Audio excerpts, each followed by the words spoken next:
This is how you're going to write an absolutely killer personal statement that will help you get into any university at all. This is specific for 2026 entry onwards because the format of the personal statement has changed. Giving you my top UCAS tips and tricks on this new personal statement series because I want to help you reach your full potentials and get into your dream university.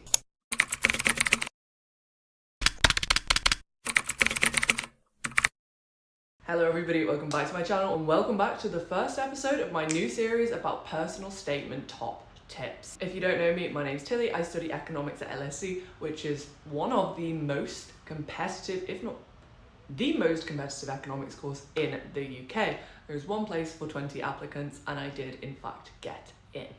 So this video is going to be about personal statements in particular. I've got a lot more tips, type of supercurriculars you should do, admissions testing advice, interview preparation if you're doing med, dent, applying to Oxbridge, and so much more. So be sure to like and subscribe so you do not miss out. So without further ado, let's get into the step-by-step guide on how you can write a personal statement without sounding like an idiot. First step is to understand what has changed. You will have a lot of teachers giving you advice, a lot of older siblings, friends, telling you what they did. Unfortunately, the format of your personal statement is different. You have 3 questions. What are the 3 questions? I'll get onto that in a moment. You must answer every single one of these 3 questions and you must write at least 350 characters for each. Now, this sounds like a lot, but trust me, it isn't. Also bear in mind that you still have a maximum character count of 4,000 characters. I highly advise you use them all. But this means that you don't need to split equally that personal statement. So you could write a lot for one question and then not much for the next. So what are the questions, you might ask? These are the 3 questions. This is picked straight from the UCAS website. There are drop downs here, so if you check UCAS, they will have specific advice for each. However, the questions are, why do you want to study this course? How have your qualifications prepared you to study this course? And question 3, the big hitter, what else have you done to prepare for this course? Question 3 is where you bring in a lot of your reading, your supercurriculars, your extracurriculars, and then this always feeds back into question 1, so this might make it a little bit challenging to clearly define answers to each of these questions. However, nonetheless, how are you going to start even thinking about this? Thing I recommend you do is to write a list of everything that you have done extra and supercurricular wise. So whether this be having a part-time job or reading a book or listening to a podcast, you should write them all down. Include in this things that you are intending to read over the summer. This is what I did. I read 2 books over my A-level summer that were for my personal statement. I also did a summer school, which obviously I couldn't write about until I had done it. Step 2 has got to be to put these things in chronological order. Why did you do each thing? And what did you learn from each thing? This will help you create a logical chain of reasoning and a chain of events, which is very, very important. The personal statements needs to be like a narrative. It's not just I did this and I did this and I did this. It's I did this, which made me interested in this, so I did this, and then I learned this, which I applied to this. It needs to be structured in this way. It can't just be a load of random things. It needs to be almost like a chain of events. But before you start constructing this, it's very helpful to have everything that you did and everything that you learned from it.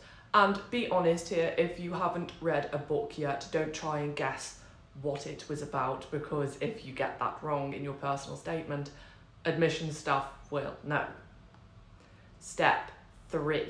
Why are you now interested in studying this subject? But why were you interested when you started?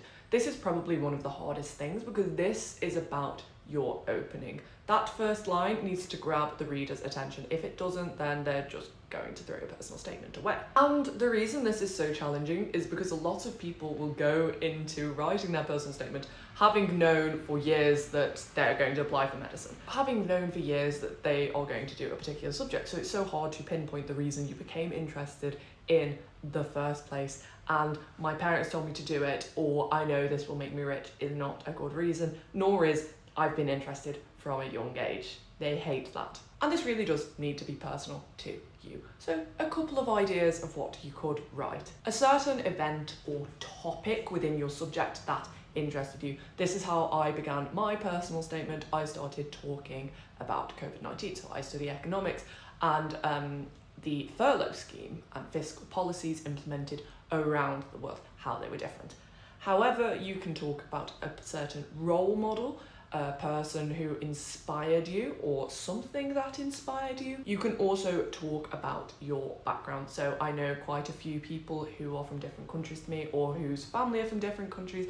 I've spoken about their family's upbringing and how learning about this made them very interested. This is quite specific to economics, but a personal experience, because remember, this is a personal statement. Step 4, you need to start making these links. So if you read a book and then you learned something from it, so you decided to go and watch a YouTube documentary or a debate, you can write this down. You can say, I did this, and then I did this, and then I did this.